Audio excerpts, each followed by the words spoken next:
agora falando em aproveitar, aproveite para saber mais sobre o comportamento dos cães. A gente vai falar sobre isso agora com a Luísa Cervenka, que é bichoterapeuta. Deixa eu levantar para te dar um beijo. Tudo bom?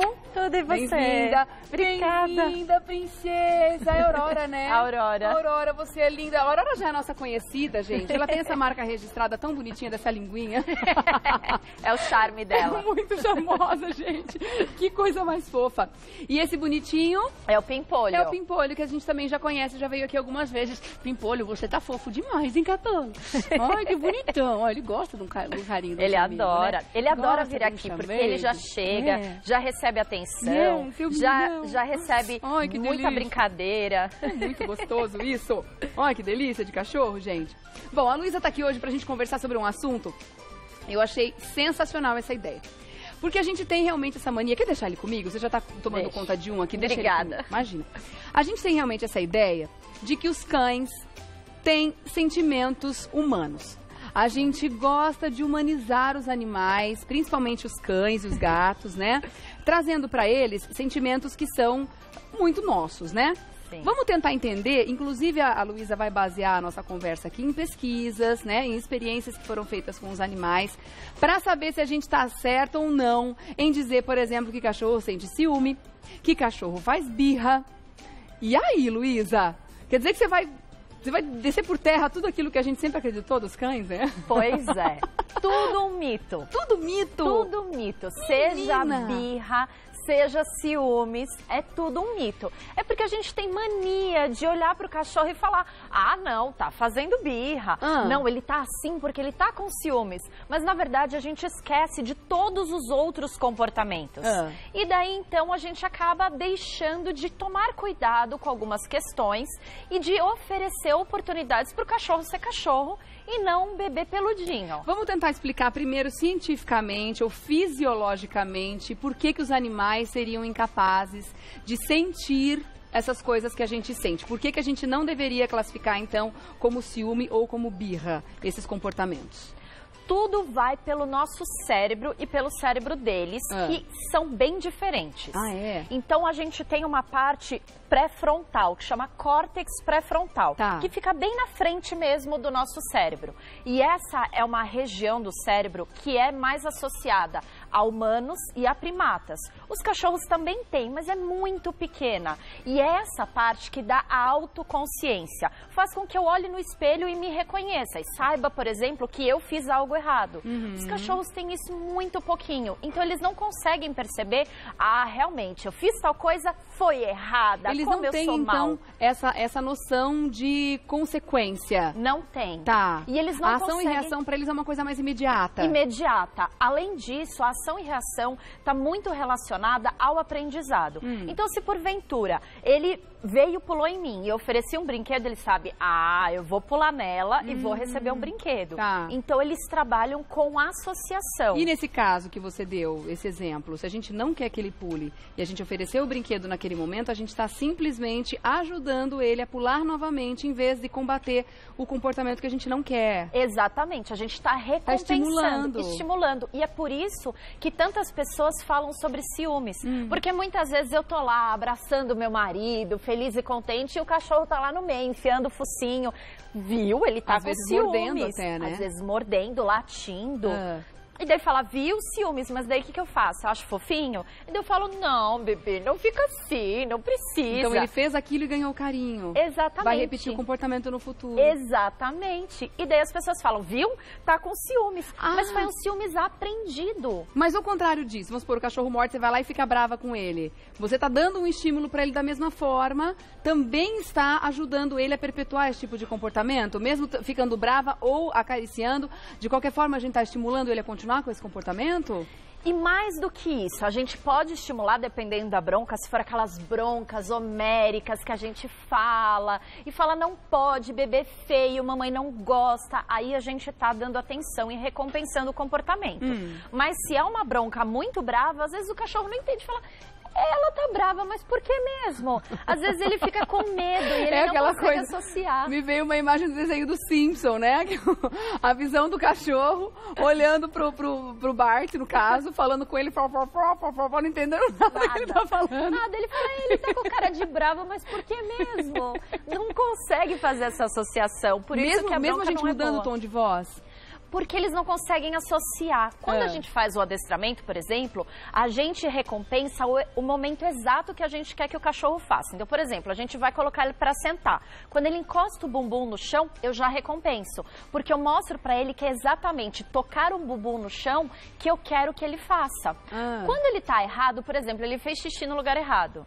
Aí eu vou e dou bronca. Mas o que ele fala? Eu não sei se eu tô recebendo bronca porque eu fiz xixi, no local que eu fiz xixi, no momento que eu fiz xixi, ele não consegue compreender. Mas ao mesmo tempo ele tem uma reação a esse nosso comportamento. Porque, por exemplo, se eu dou bronca no Marley, que é o meu grandão lá em casa, ele faz aquela cara de cachorro que fez pum na igreja. Exatamente. Na hora, se dá uma bronca, ele já, né, fica com aquela cara. Então, dá a entender, eles dão a gente a entender que eles estão entendendo o que a gente tá passando pra eles, só que não, né? Só que não, esse é um olhar humano, porque a gente tá acostumada a fazer isso com criança, e a criança ficar com cara de culpa. Sim. E a gente imagina que é a mesma forma com os cachorros, mas não é. Na verdade, essa cara tá muito mais relacionada a uma incompreensão, eles não entendem o que tá se passando na nossa cara, e às vezes até medo. Tá. E falar, ai meu Deus, é melhor eu sair tá de brava. fininho. Aí vai pra debaixo da mesa, ou da barriguinha, aí a gente fala, viu? Eu sabia que estava fazendo coisa errada. Ou se não, com a birra, fala, eu não passeei e daí então o cachorro acabou fazendo xixi no lugar errado. Aí fala, viu, foi birra. Mas eles não têm o aparato fisiológico cerebral para ter essa causa e consequência. A longo prazo ou a médio prazo? Mesmo a curto prazo. Eles não conseguem tramar isso. Então, assim, ela não me levou pra passear, não, então tramar eu vou comer. Mas a curto prazo, sim, se a gente vai fazer a correção na hora do que eles estão fazendo ou recompensando na hora. Aí sim, eles só conseguem associar se for no ato, no momento. A recompensa, com certeza, mas a repreensão cai de novo naquela questão. O que eu tô sendo repreendido? A repreensão ele não consegue, funciona, então. Porque a gente não consegue pegar exatamente o que é que precisa ser repreendido. É a mesma coisa a birra. Então, eu não fui passear e daí meu cachorro foi lá e comeu meu sapato. Nossa, que birra, só porque eu não passeei. Mas na verdade não, existem vários outros motivos. É que o mais fácil, o mais imediato que a gente está acostumado a entender é a birra. Mas na verdade pode ser porque ele não tinha o que fazer, porque ele ficou angustiado pela ausência do tutor ou pela falta de exercício que ele estava acostumado no passeio. Então existem tantos motivos e a gente acaba classificando como em duas sentimento caixinhas. Em si. Como birra ou como ciúmes. Tá. E o pior de tudo isso é que as pessoas falam, é birra, é ciúmes, e não resolvem nada. Tudo bem, vamos supor que seja birra ou que seja ciúmes que foi ensinado para o cachorro.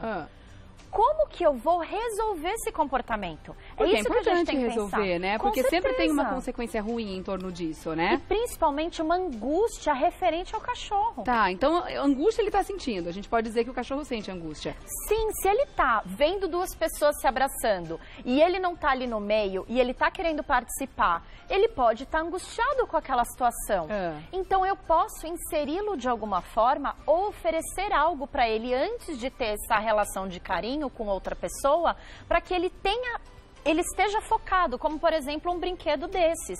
Eu posso oferecer um brinquedo desses muito legal, então enquanto ele vai buscar o brinquedo, eu abraço. Por quê? Eu estou associando, lembra que os cachorros trabalham por associação, eu estou associando esse momento de carinho, de abraço com coisas muito legais, muito positivas para o cachorro. Olha, tem bastante mensagem chegando, eu tinha certeza que esse assunto ia causar muito.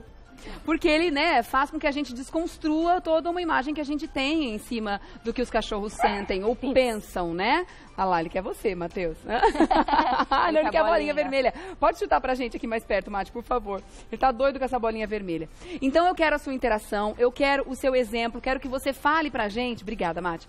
Quero que você comente aqui com a gente através do @Revista da Cidade o que o seu animal faz, que de repente você classifica como ciúme ou como birra, pra que de repente a Luísa até te dê uma dica de como é que você pode reverter essa situação, tá? Eu vou colocar uma situação que eu vivo aqui na minha casa, enquanto isso vocês vão escrevendo aqui pra gente, tá bom? Por exemplo, tenho dois fofos que eu adotei juntos, quer dizer, eles são praticamente, não são irmãos da mesma ninhada, mas eles são como se fossem irmãos, um vive sem o outro, coisa mais linda. E eu não posso, de forma nenhuma, fazer carinho na Sky sem que o Marley fique em cima de jeito nenhum. Então, o que a gente fala na hora? Que cachorro ciumento. Não posso fazer carinho na Sky de jeito nenhum, que ele vem com o focinho cutucando, tira a mão dela, faz alguma coisa feia, me derruba porque ele é imenso.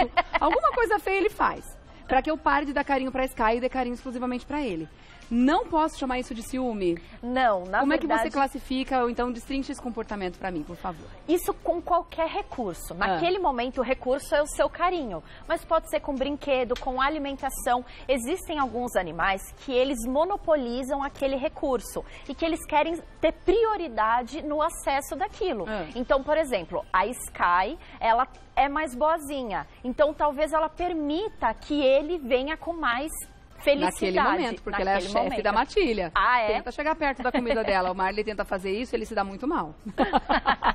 Então, ele é relacionado ao recurso. Então, provavelmente, com você, o Marley quer ter mais prioridade para conseguir o seu carinho, a sua atenção. Então, ele vai fazer o possível para ter a prioridade naquilo, para conseguir com mais intensidade do que ela. Então, não é ciúmes. Na verdade, ele está tentando, de alguma forma, acessar... Posso dizer que ele é mais carente, então, que é? Pode. Pode dizer que ele é mais carente, que ele tem mais necessidade de ter contato com você do que ela, por exemplo, que ele requisita mais. Isso acontece com o filho e também não tem nada a ver com ciúmes. Às vezes a gente tem um filho que ele tem... Uma necessidade pessoal. Exatamente. Ele tem uma necessidade maior, por exemplo, na hora da lição. Você precisa ter mais cuidado com um do que com o outro.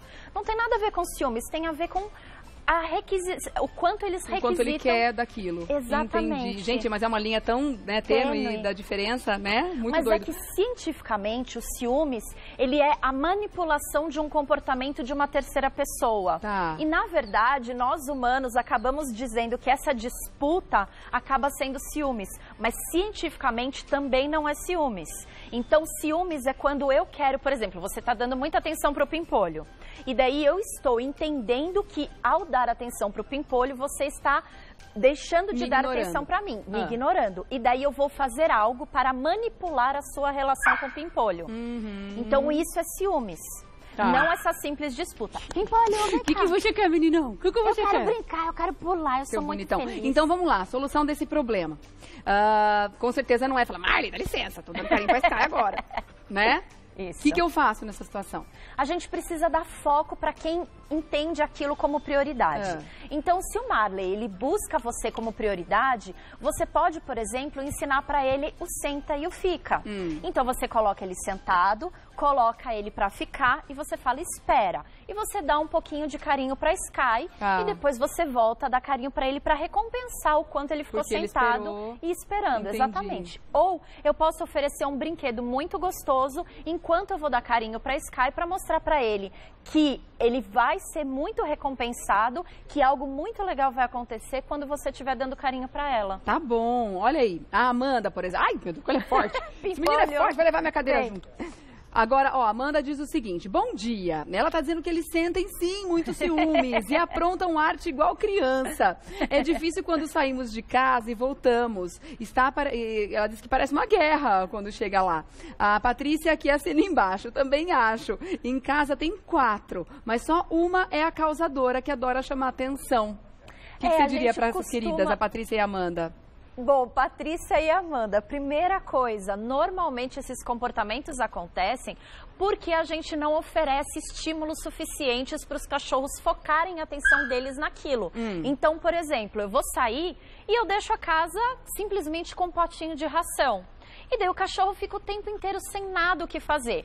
Aí ele tem um sapato delicioso, com o seu cheirinho. Ele vai lá e destrói. Não porque ele é mau, não porque ele tem ciúmes ou está fazendo birra, mas porque ele quer algo para fazer, para se exercitar. Então, se ele tiver algo muito legal, seja um osso, um desafio, um brinquedo bem bacana para ele para ele focar a atenção dele, para ele interagir, ele vai preferir 1000 vezes destruir algo que vai ter uma recompensa como uma comida muito gostosa do que o seu sapato. Ah, tá certo. Boa dica. A Mariana tá dizendo o seguinte, ó. Bom dia. O Dino, meu cachorro, faz xixi no pé do fogão toda vez que fica sozinho. Já brigamos, passamos produtos que dizem fazer com que o cachorro parar, né, de urinar naquele local, o produto que atrai o cachorro, fazendo tapetinho, etc. E parece que nada resolveu. Daí a gente tá com... ela não gosta muito do pimpolho. Ela se impõe. Então, mulheres são bem intensas, né? Então, nesse caso... Como o xixi ele está exclusivamente associado quando fica sozinho, a gente pode ter uma possibilidade de síndrome de ansiedade por separação, que daí é uma doença psicológica, é uma angústia. Sim, os cachorros sentem ansiedade, isso a gente pode dizer. Sim, eles têm crise de ansiedade como a gente tem. Então... ele pode estar numa angústia muito grande de ficar sozinho e daí ele acaba ficando nessa ansiedade tão grande que ele acaba fazendo xixi em local errado. Não é porque ele é mau, não é porque ele tem ciúmes, não é porque ele está fazendo birra, é simplesmente porque ele está muito angustiado ao ficar sozinho. Então o ideal é que a gente ensine ele que ficar sozinho é muito legal. E daí então a gente comece a passear com ele antes dele ficar sozinho, para que ele possa fazer xixi no passeio, e daí então a gente vai minimizar. E nada de bronca. Quanto mais bronca a gente der nele nesse momento, mais angustiado ele vai ficar. Então, não é recomendado a gente dar bronca. Tá bom, tá bombando de perguntas aqui. Vamos lá, tentar responder ao máximo das pessoas. A Yasmin Ferraz, tem um York que faz xixi por toda a casa. Temos um quintal enorme, ele tem livre acesso, mas mesmo assim ele prefere fazer dentro de casa. Quando saímos, temos que deixá-lo no quintal para evitar que ele suje do lado de dentro. Mas parece que ele fica segurando, pois quando chegamos e deixamos ele entrar, ele corre para fazer xixi nos móveis. Nós sempre ligamos essa ação a birra e vingança, porque ele não gosta de ficar fora de casa. Não é birra e não é vingança? Não é birra e não é vingança. Nesse caso é o quê? Provavelmente ele não entendeu qual é o local correto de fazer xixi. Ou ainda uma outra possibilidade, ele não é castrado e daí então ele acaba demarcando alguns pontos com o cheirinho dele. Então se porventura vem alguma sacola, alguma coisa com outro cheiro, ele quer ter certeza que aquele lugar é dele, ele acaba fazendo esse xixi. Mas o interessante é a gente oferecer mais coisas para ele fazer, ensinar com recompensa. Então todas as vezes que for passear e ele fizer um xixi no passeio ou na fraldinha, a gente fazer muita festa, recompensar com petisco que ele goste muito, e toda vez que ele fizer xixi no local errado, a gente ignora e limpa com produto adequado para tirar o cheiro.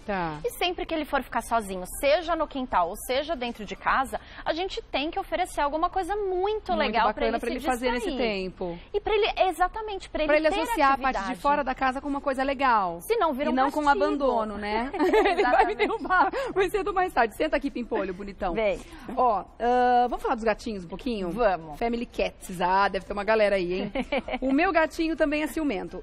Se ele subir na cama e as outras gatas estiverem lá antes dele, ele mia e vai embora. Mesmo que eu busque ele não fica. Que comportamento é esse? Normalmente isso está muito relacionado à interação entre os gatos. Os gatos, diferentemente dos cachorros, eles não são super sociáveis. Eles não ficam assim amando os outros gatos. Mas, claro que existe essa possibilidade de ser mais sociável. Mas depende muito da situação. Se ele está buscando a prioridade de um recurso, que no caso é o carinho, ele vai querer ter carinho exclusivo para ele e não querer disputar isso com outros gatos. Então, nesse caso, o ideal é que a gente busque um local que ele se sinta confortável, que ele não se sinta, entre aspas, ameaçado pelos outros gatos, e daí a gente oferece um carinho para ele. Isso não tem nada a ver com ciúmes. Tem a ver, normalmente, existe o local de cada gato dentro de casa. Eles escolhem, né? Eles escolhem. Então, talvez essa cama, ela seja a prioridade, um recurso prioritário de um outro gato. E daí, se esse outro gato chega, ele fala, não é meu lugar, então é melhor eu sair de fininho. Tá. Ou então ele se incomoda com a presença dos outros, ele queria estar ali soberano, ele queria estar ali exclusivo. Sozinho. É melhor eu soltar. Agora eu quase fui. Ele é muito forte, gente. Isso, eu fico lá brincando com a Leane um pouquinho. Ai, gente, que cachorro fofo. Ele é muito, né? Cheio de energia, ele né? É muito agitado. Não dá pra segurar ele por muito tempo. Deixa ele passear à vontade aqui no estúdio. Agora, cachorro sente saudade? sente. Cachorro sente. Isso pode trazer alguns comportamentos, né? Então, por exemplo, esse aqui, ó. A Ana tá dizendo o seguinte. Tem uma Lhasa Apso, ela tem 1 ano e 9 meses. E até hoje ela chora, ele chora, né? É um Lhasa. Chora muito quando fica sozinho e acaba destruindo tudo. A gente classifica isso como, esse comportamento? Pode ser um indício também de síndrome de ansiedade por separação. O ideal nesse caso é buscar um terapeuta comportamental, um adestrador, um veterinário comportamentalista para entender o que está acontecendo nesse momento. Mas já de primeiro passo que eu posso te indicar é sempre deixar coisas muito legais quando ele for ficar sozinho. O brinquedo favorito, algo para ele destruir, um brinquedo recheável com uma comida muito gostosa para a gente ir ensinando que quando ele for ficar sozinho, algo muito legal vai acontecer. Mas é interessante buscar ajuda sim, porque provavelmente é síndrome de ansiedade por separação. Tá bom. Marisa Canali, tenho uma Dachshund, famosa salsicha, né? Adoro. Quando minhas sobrinhas vêm em casa, ela se isola e não interage com elas, não quer brincar. Aí ela escreve aqui no final, muito ciumentinha. Como que você classifica esse comportamento da cachorrinha da Marisa? Medo. Medo? Não tem nada a ver com medo dessas ciúmes. Crianças? Provavelmente ela tem medo de alguma mudança na casa. Então, normalmente, os gatos são campeões de fazer isso. Eles desaparecem quando a visita chega. E eles desaparecem, exatamente. Porque eles querem ter certeza de que onde eles vão estar vai estar seguro. Que vai ter a harmonia da casa que eles estão acostumados. Então, normalmente, fugir de visita ou de qualquer situação que modifique a harmonia da casa é medo. Tá. A Jane querendo saber aqui, o que fazer quando o cachorro não sai da casinha o dia inteiro? Buscar uma ajuda profissional. Alguma coisa está acontecendo. Não é natural que isso aconteça. Ou pode ser um medo muito extremo, ou ele pode estar com algum problema fisiológico. Então, o primeiro passo é levar o médico veterinário para entender se não tem alguma doença associada. Acho que é o mesmo caso aqui que você falou do cachorro que fica latindo, quando fica sozinho e chorando, é o caso da Palita Costa. Ela está dizendo também que o cachorro dela fica do mesmo jeito, não pode nem sair no portão, que ele fica desesperado e latindo. Também provavelmente está com esse transtorno. Provavelmente está. A gente precisa fazer uma avaliação para ver se realmente é isso ou simplesmente falta do que fazer. Porque às vezes os cachorros, eles não têm o que fazer, eles também acabam tendo alguns comportamentos em decorrência dessa falta, desse tédio. Tá. Então a gente precisa entender o que é que está acontecendo. Cássia Guzmão, um beijo pra você, linda. Toda vez que volto do banho com a minha Sophie, aqui ficou em casa, que é a Meg, não a recebe bem. É ciúme? Não ela não gostou do perfume que passaram. Sim, tem porque eles passam os perfumes fortíssimos, é horroroso. É verdade. Eu não gosto, não. Eu também não. Então, tá muito relacionado ao cheiro, sim. Verdade? Porque muda o cheiro. Então, os cachorros, eles se preocupam muito. O olfato é um sentido muito intenso para o cachorro. É um dos mais importantes. Então, quando muda o cheiro que eles estão acostumados ali na casa, é como se criasse realmente um isolamento, como se não quisesse interagir. Como fala, mas você é da minha casa e você mudou o cheiro, eu não quero conversar com você. Então, está muito relacionado com o cheiro que vem do banho, sim. Nesse caso, o que a gente indica é levar as duas ao mesmo tempo. Dar banho nas duas, com o mesmo cheiro perfume. Das duas. Que daí não vai ter problema nenhum. Tá bom. Faz esse teste, né? De repente pode funcionar. Que legal. Comer cocô tá associado com ansiedade? A Marina tá perguntando aqui, ó, o que ela deve fazer. Comer cocô, cientificamente, a gente chama de coprofagia. A coprofagia, ela está relacionada a diversos fatores. Pode ser falta do que fazer, que daí ele não tem muito como brincar ali, ele acaba brincando com o próprio cocô e ingerindo. Pode ser falta de nutrientes, pode ser uma questão também da própria alimentação, pode ser um comportamento que de alguma forma ele tem receio de fazer cocô, porque ele recebeu bronca quando ele fazia cocô em local inadequado, pode ser um problema de verminose. Então o primeiro ponto é levar o médico veterinário para entender o que está acontecendo. Aí, concomitantemente, junto com isso, a gente oferece muitos brinquedos e brinca bastante para que ele tenha o que fazer e não queira brincar com o próprio cocô. Dá tempo de fazer uma última, Fran? Não, né? Ai, tem tanta pergunta, só mais uma. Porque a Luciana continua discordando, mesmo aqui com os argumentos da Luísa. Todo mundo tem direito de discordar, né? Mas é que ela tá baseando aqui no comportamento do cachorro dela. Queria que você explicasse o que acontece no caso dela. Desculpa, mas eu discordo. Meu boxer iria sozinho pro cantinho do castigo, sempre que aprontava. Mesmo que eu não estivesse por perto. Ele sabia que tinha feito algo errado. Provavelmente não é porque ele entende que fez algo errado, é porque ele associa que ao fazer alguma coisa que ele gosta muito, por exemplo, roer o sofá, a tutora vem com uma cara muito feia e vai dar uma bronca. Ou com um tom de voz, ela já tá mandando ele para aquele canto. Ele ficou treinado para isso. Exatamente. Ele ficou condicionado que ao sentir medo daquela situação ou fazer algo muito legal, ele acaba tendo que ir para lá. Então ele já vai sozinho porque ele foi ensinado a isso. Normalmente a gente dá uma bronca e já fala, vai pra caminha. Então ele já vai sozinho, mas ele não compreende o que foi que ele fez errado. Ele vai continuar gostando do sofá. Vai. Então, né, gente? Que interessante esse assunto mesmo. Olha, realmente desmistificou muita coisa e é o que eu falei, foi uma desconstrução, né? De um pensamento que a gente tem há muito tempo, né? Não que os cachorros não tenham sentimentos, a gente falou de vários aqui, né? Angústia, ansiedade, eles sentem medo, eles sentem alegria, tudo isso permeia as relações deles com a gente, inclusive. Mas ciúme e birra, então não fazem parte. Não posso falar vocabulário porque eles não têm, mas não fazem parte da vida deles, então. Exatamente. Podemos resumir dessa forma? Podemos. Tá certo, Luísa. Muito obrigada mais uma vez pela presença aqui. Obrigada, você, Aurora. Você é linda, super comportada. Ficou uma lady. Aí é só o Pimpolho não mexer com ela que ela ficou uma lady, né? Verdade. E o Pimpolho ali, que quase me derruba da cadeira mais de uma vez. Seu lindo. Olha lá, tá lá com a Leane. Ali ele ficou feliz, porque ele tem mais espaço pra ele brincar. E tem petisco também. Olha lá. Leane, você tá cheia de truque aí que eu tô sabendo. Obrigada, Pimpolho, também fofo demais, um SRD, estiloso demais, né? Muito. Vou deixar aqui o site da Luísa para você fazer contato. Luísa Cervenka, Cervenka com K no final, tá? E Cervenka com C, luisacervenka.com.br. Obrigada, linda. Imagina, eu que agradeço. Até a próxima. Até. Tchau, fofura. Tchau, tia. Que boazinha. Até a próxima, tá? Até. Ai, gente, que legal, né? Adoro falar sobre nossos bichinhos.